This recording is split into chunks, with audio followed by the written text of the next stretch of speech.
मानवारा साथियों, प्रोग्राम आहे थर ते थधो चंड जो पिरी मोकिलायो वॾो हादसो हो। पिरी मोकिलायो वॾो हादसो हो। नई मौत आयो वॾो हादसो हो। असांखे पतो हो असांजो तू नाही।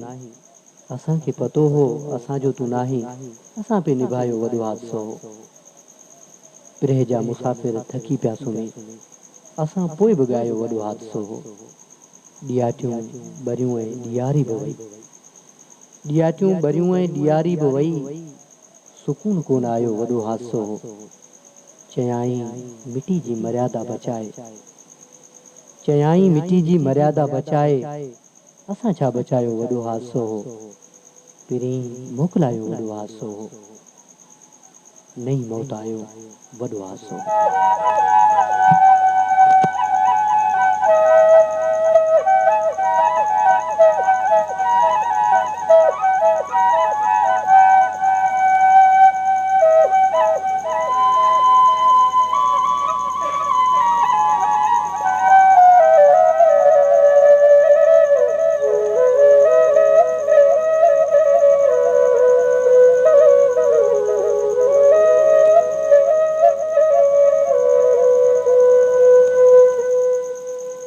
कंहिं केतिरो न ख़ूबसूरत चयो आहे त जेको माण्हू दर्द खे सम्झे थो उहो कॾहिं बि कंहिं ॿिए खे दर्द ॾियणु पसंदि नाहे कंदो।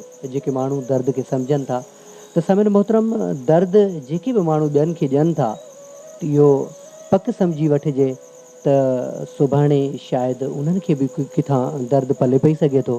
त कोशिशि करे माण्हू ॿियनि खे दर्द न ॾिए या कंहिंजी बि दिलि आज़ारी जो सबबु न बणिजे।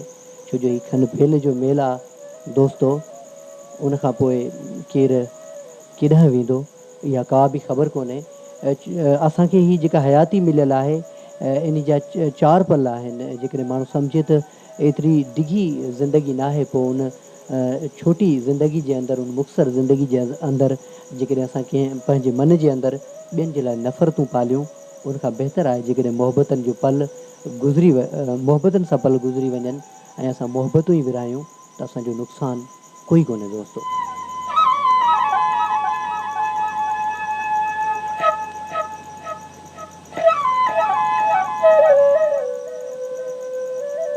जी हा, सामिर मोहतरम, असां ॻाल्हि कई पिए दर्दनि जे हवाले सां त जेके माण्हू दर्द खे सम्झनि था उहे ॿियनि खे कॾहिं बि दर्द न ॾींदा। दर्द जंहिंखे तव्हां उबतो बि लिखंदा त बि दर्द दर्द लिखिबो।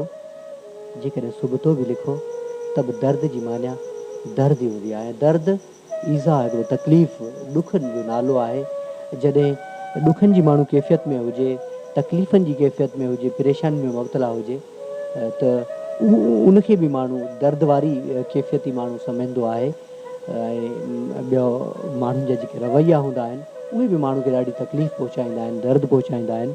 तव्हां जॾहिं ॿियनि खे साम्हूं मोहबतूं ॾियो, मोहबतूं ई विरहायो, पर मोट में तव्हांखे तलख़ लहजा मिलनि या तलख़ रवैयनि सां तव्हांखे मोट में केरु तव्हांखे मोट में उहे शयूं ॾिए त पोइ सम्झो माण्हू जी जेका दिलि आहे उहा टुटी पवंदी आहे। त तव्हांखे आउं हिकिड़ी गुज़ारिश कंदुसि त असां सभु जा सभु कंहिंजी दिलि आज़ारी जो सबबु न बणिजूं। असां त बसि मोहबतूं हिक ॿिए में विरहायूं, मोहबतूं वठूं ॾियूं बजाए नफ़रतनि जे।